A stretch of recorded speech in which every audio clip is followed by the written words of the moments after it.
Welcome to the Romance of the Three Kingdoms podcast. This is episode 67. Last time, Zhou Yu and Sun Quan had concocted a scheme to get Jing province back. They heard that Liu Bei's wife had just died, so they sent him a marriage proposal, offering him Sun Quan's younger sister. It was plainly obvious to everyone that this was a trap, and that as soon as Liu Bei showed up in the Southlands for his wedding, he was going to be taken hostage and ransomed for Jing province. But in spite of this, Zhuge Liang insisted that Liu Bei should go. So despite his reservations, Liu Bei, accompanied by the general Zhao Yun, 500 soldiers, and 3 small silk pouches containing strategies from Zhuge Liang, set off to the city of Nanxu to meet with Sun Quan. But instead of going directly to see Sun Quan, they first paid a visit to State Elder Qiao and told him about the pending nuptials. State Elder Qiao then went to congratulate Madame Wu, mother of the bride. Except she knew nothing about this, since Sun Quan concocted the whole scheme without telling her, figuring that there was no need since the marriage proposal was just a sham anyway. So you can imagine Madame Wu's reaction. She sent someone to fetch Sun Quan at once. At the same time, she also sent some servants out into the city to see if the gossip on the streets confirmed what she had been told.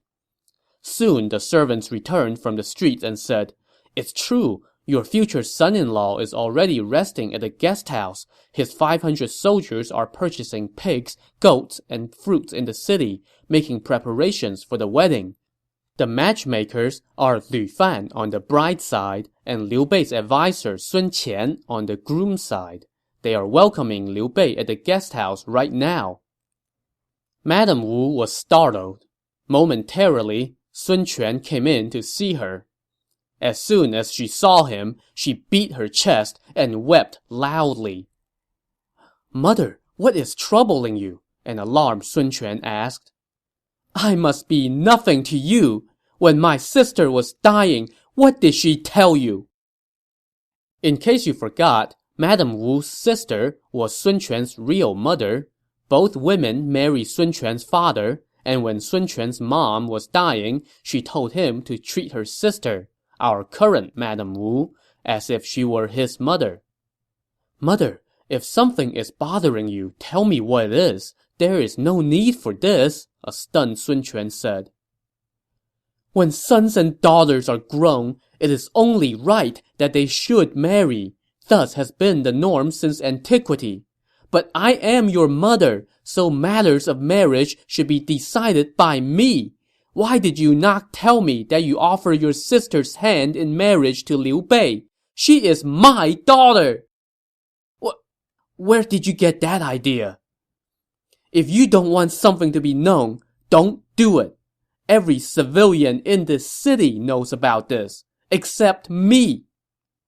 And now State Elder Qiao chimed in and piled on.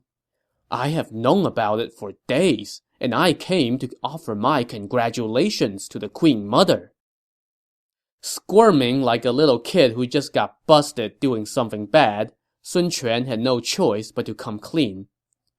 "You are mistaken," he told his mom. "This is Zhou Yu's scheme to get Jing province. We are using the marriage as bait to lure Liu Bei here, hold him hostage, and then ransom him for Jing province. If they refuse our demands, then we will execute Liu Bei. It's a ruse, not real." But instead of calming down his mother, this explanation only added fuel to the fire.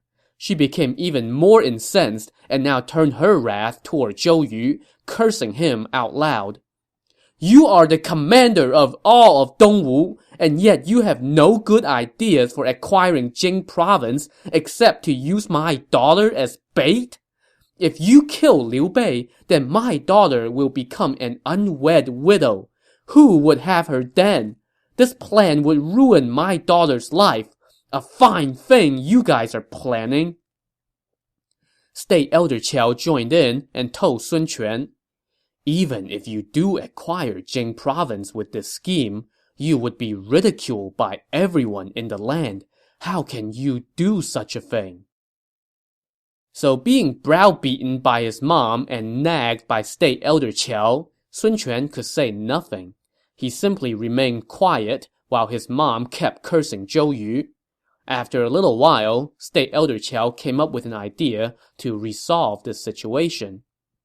With things as they are, and since Lord Liu is a member of the House of Han, why don't we just go through with the wedding for real, so as to save face? But he is too old for my sister, Sun Quan objected. Imperial Uncle Liu is a hero of our times, State Elder Qiao countered, no doubt biased by the visit and the lavish gifts he received from Liu Bei when the latter first got into town. It would not disgrace your sister to marry him. Of course, the final decision rested with Madame Wu, and she said, I have not met Lord Liu. Let us arrange a meeting tomorrow in the Temple of Sweet Dew. If he does not meet my standards, then you may do as you please. But if I like him, then I will give him my daughter. Ever the filial son, and not wishing to receive another tongue-lashing, Sun Quan agreed. After he took his leave, he summoned Lu Fan and told him to set up a feast at the temple the next day for Madame Wu to meet Liu Bei. Why don't we have the officer Jia Hua lead 300 armed men and hide in the wings? Lu Fan suggested. If the Queen Mother does not approve of Liu Bei, then you can just give the order and our men will storm out and arrest him right there. Sun Quan thought this was a great idea, so he instructed Jia Hua to go make the preparations. Now, as for State Elder Qiao, after he took his leave of Madame Wu, he sent word to Liu Bei about tomorrow's meeting and advised him to be on guard. Liu Bei then talked it over with his general Zhao Yun and his advisor Sun Qian. They decided that Zhao Yun would lead their 500 soldiers and stick close to Liu Bei during the banquet. The next day, Madame Wu and State Elder Qiao arrived at the temple first, followed by Sun Quan and a group of advisors. Lu Fan, meanwhile, went to invite Liu Bei. Liu Bei was well prepared. He wore a suit of light armor underneath his silk robes. His escorts all carried swords and followed closely as they made their way to the temple. Zhao Yun was in full battle dress and led the 500 men as escort. When Liu Bei arrived at the temple, Sun Quan was there to receive him. This was the first time the two had actually met, and Sun Quan, who was much younger than Liu Bei, was actually a little bit intimidated by Liu Bei's impressive appearance. After exchanging greetings, they went into the abbot's quarters, where the banquet was set up and where Madame Wu was waiting. This was Liu Bei's moment of truth. He had to impress his future mother-in-law, or getting out of the temple was going to be a lot harder than getting in. But have no fear, Madame Wu was ecstatic when she saw Liu Bei. This is the son-in-law for me, she said happily to State Elder Qiao. Lord Liu has the earmarks of an emperor, State Elder Qiao chimed in. Moreover, his virtue is known throughout the land. Congratulations, Queen Mother, on having such a great son-in-law. Liu Bei bowed and thanked the two, and the banquet commenced. Momentarily, Zhao Yun, with his sword by his side, came in and stood next to Liu Bei. Who is that? Madame Wu asked. Zhao Yun of Changshan, Liu Bei answered. The man who rescued your infant son at Changban Hill? The very same. A true general, Madame Wu praised as she ordered wine to be offered to Zhao Yun. But Zhao Yun did not just come in to bum a drink. He whispered to Liu Bei, Just now, while I was inspecting the premises, I discovered armed soldiers hiding in a room. This does not bode well. You should inform the Queen Mother at once. Liu Bei immediately fell to his knees in front of Madame Wu's table and said with tears in his eyes, If you wish to kill me, then please do so now. What do you mean? Madame Wu said with surprise. There are armed soldiers hiding in the corridors. What could they be there for, if not to kill me? Well, guess who's going to get another earful? Madame Wu flew into a rage and admonished Sun Quan. Since Lord Liu is my son-in-law, then he is basically my child. Why have you hidden armed men in the corridors? Sun Quan was so busted, and he just kind of went, I don't know anything about that. Ask Lu Fan. So they summoned Lu Fan, who went, I don't know why those guys are there. Ask Jia Hua. So Madame Wu turned her ire toward Jia Hua, who took it without a word since he had to cover for Sun Quan. But pretty soon, he was wishing he hadn't, because Madame Wu called for the guard to drag Jia Hua outside and execute him. Oh boy, did this scheme ever backfire. But Liu Bei now intervened. If you execute a general, it would not bode well for the bonds of kinship, he said to Madame Wu. I would not be able to serve you as a filial son for long. State Elder Qiao also helped beg for leniency, and with their combined power of persuasion, Madame Wu relented and told Jia Hua to scram, which he and the armed soldiers promptly did. So talk about embarrassing. The plan to kill Liu Bei imploded in the worst way possible and would have cost Sun Quan the life of one of his generals had it not been for the entreaties by, of all people, Liu Bei. So after this little fiasco, Liu Bei went outside to freshen up. He noticed a large rock outside the temple hall. In the spur of the moment, Liu Bei pulled out the sword that one of his attendants was carrying and uttered a prayer toward heaven. If I am destined to make it back to Jing province and establish my enterprise, then let me cut this rock in two with one swing of my sword.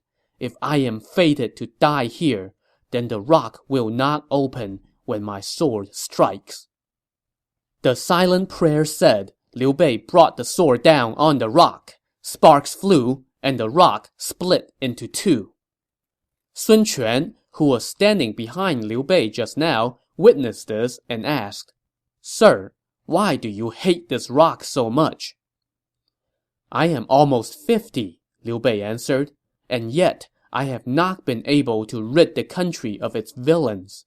Because of this, I often lament my ineptitude. Now, I have the great fortune to become the Queen Mother's son-in-law. I was asking heaven for an omen just now. I asked that if we are destined to destroy Cao Cao and revitalize the Han, then I would be able to cut the rock. And it turned out to be so. This, of course, was a big fat lie, and Sun Quan suspected as much. He pulled out his own sword and said, Let me also ask heaven for an omen. If we can defeat the traitor Cao Cao, then let me cut through this rock as well. That might be what Sun Quan said, but what he was secretly thinking was, if I am destined to regain Jing province and make Dongwu flourish, then let me cut this rock in half. Sun Quan then brought his sword down on the rock, and where it landed, the rock also split open. The cuts by the two swords formed a cross on the rock, and apparently, this rock remains to this day. They call it the Rock of Lament. Of course, if you ask me, somebody somewhere along the way during all the centuries since the Three Kingdoms period probably came up with the idea to create this legend as a tourist trap. They probably even came up with this poem. The treasure sword, the rock that split in two, engendering sparks where two sharp blades struck true.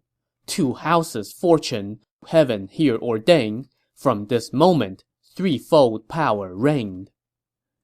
After damaging the temple's landscaping, Liu Bei and Sun Quan cast their swords aside and re-entered the temple hall hand in hand to continue the banquet.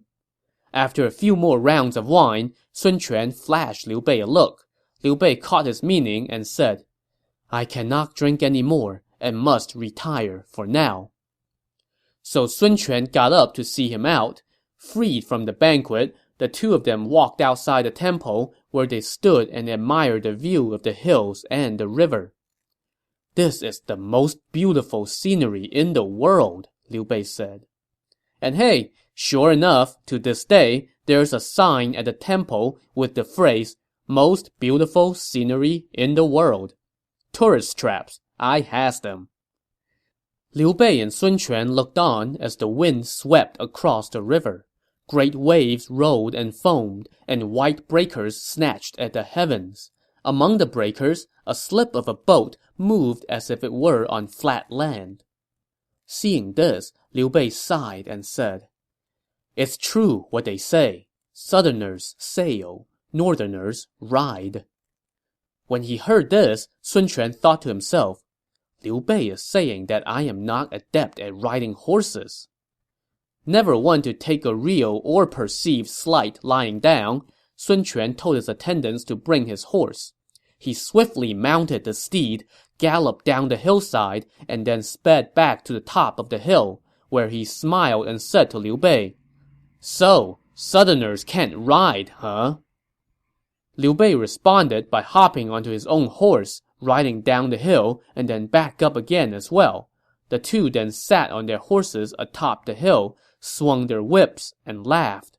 To this day, that hill is known as Horse Halting Hill. And I'm guessing somebody somewhere is peddling genuine whips used by Liu Bei and Sun Quan on that day.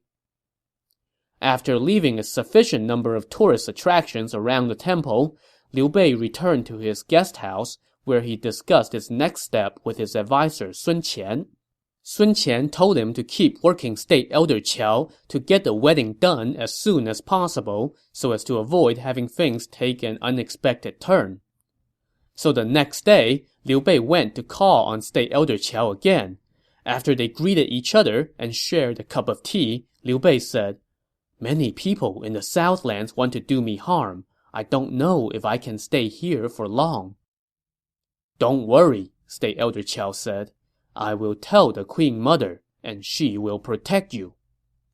Mission accomplished, Liu Bei took his leave, and State Elder Qiao went to see Madame Wu and told her that Liu Bei was worried about assassination attempts and wanted to leave.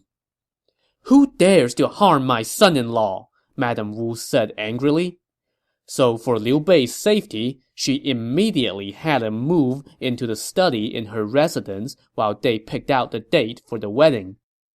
Liu Bei then went to see Madame Wu himself and said, "I am worried that it would be inconvenient to have my general Zhao Yun on the outside and my soldiers without supervision."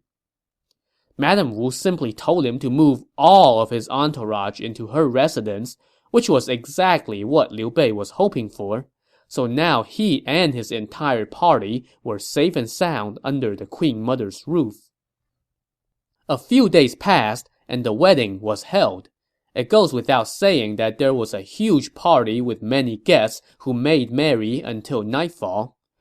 Once the feast ended, Liu Bei, flanked by 2 rows of red candles, made his way to the chamber of Lady Sun, his new wife. There, in the light of the flames, he could not help but notice that the room was filled with weapons and that the maids all stood at attention with swords and knives hanging from their waists. This sight scared Liu Bei, who was probably thinking, "Oh man, I thought I was gonna get out of this with my head intact." Noticing his apprehension, the princess's stewardess told him, "Our mistress has always had an interest in martial arts. She often has her maids perform sword fights as entertainment, hence the weapons." Liu Bei, displaying typical 3rd century Chinese chauvinism, replied, "That is hardly the proper thing for a lady to be watching.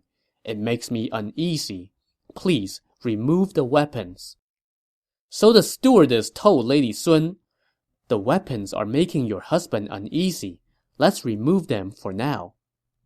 "He has been fighting for half his life. Why should he be afraid of the sight of weapons?" Lady Sun said with a laugh. But she obliged her husband and ordered the weapons to be removed. The newlyweds then proceeded to do what newlyweds do, and as it turned out, they took quite a liking to each other. At the same time, Liu Bei saw to it that all the maids were given fabulous gifts to ensure their loyalty. He then sent his advisor Sun Qian back to Jing province to relay the happy news of the nuptials, while Liu Bei himself was treated to one feast after another and was doted on by the queen mother. Meanwhile, Liu Bei's new brother-in-law, Sun Quan, sent word to Zhou Yu in the city of Chaisang and told him, "At my mother's insistence, my sister has married Liu Bei. Our ruse has turned into a reality. What do we do now?" When Zhou Yu read the letter, he was stunned. His brilliant scheme had just blown up in his face.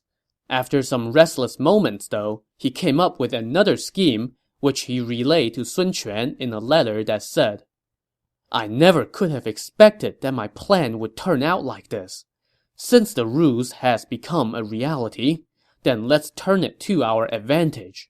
Liu Bei has the looks of a hero, not to mention generals the likes of Guan Yu, Zhang Fei, and Zhao Yun, as well as Zhuge Liang's strategies. He is not one to subjugate himself to others for long. My humble suggestion would be to keep him under congenial confinement in Dongwu. Give him sumptuous quarters to sap his ambitions. Send him beautiful women and amusements to beguile his senses. Try to alienate him from Guan Yu and Zhang Fei, and keep him as far away from Zhuge Liang as possible. Then we can attack Jing province and achieve our goal.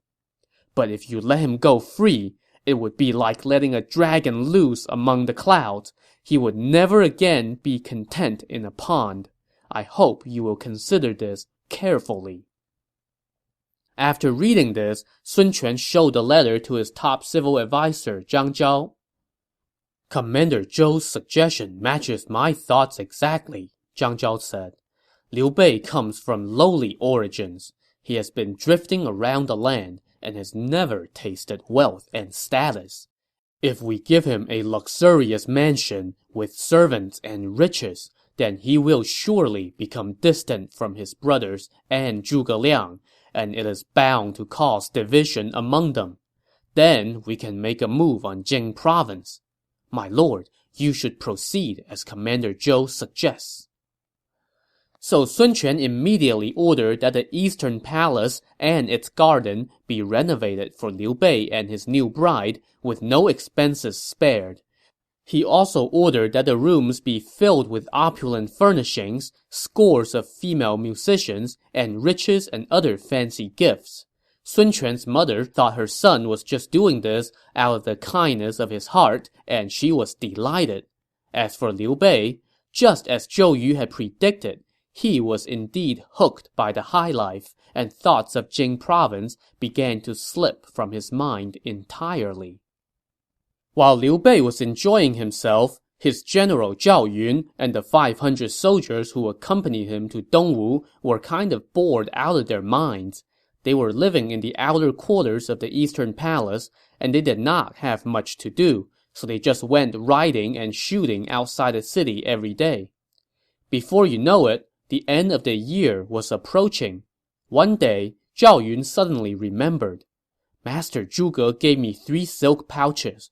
He told me to open the first one when we first arrive, open the second one toward the end of the year, and open the third one when we find ourselves in dire straits.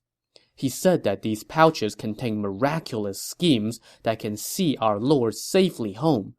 It's getting to be the end of the year, and his lordship has been occupied with his woman, and I have not seen him. I should open the second pouch and see what the plan is."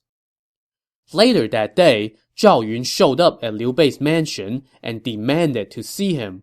When the maids told Liu Bei that Zhao Yun had come on urgent business, Liu Bei called him in.